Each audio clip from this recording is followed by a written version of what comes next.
बरं मला हे समजत नाही, जयंतराव तुम्ही असाल, वडेट्टीवार साहेब असेल, येऊन जाऊन कुंभमेळ्यावर काय येतं?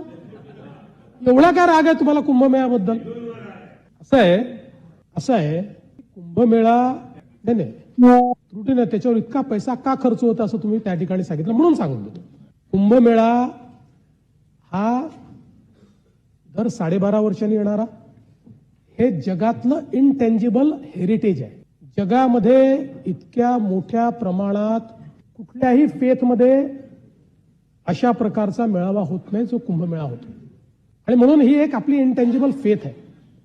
आणि याच्यामध्ये आपण जर बघितलं असेल तर कुंभमेळा एक असा आहे की ज्या ठिकाणी कोणी कोणाला जात विचारत नाही. हिंदू धर्मातले वेगवेगळे जे पंथ आहेत ते सगळे पंथ त्या ठिकाणी एकत्रित येतात, सगळ्या जातीचे लोक त्या ठिकाणी एकत्रित येतात. आणि हिंदूच नाही, अलीकडच्या काळात वेगवेगळ्या धर्मीय लोक देखील त्या कुंभमेळ्यामध्ये एकत्रित येतात.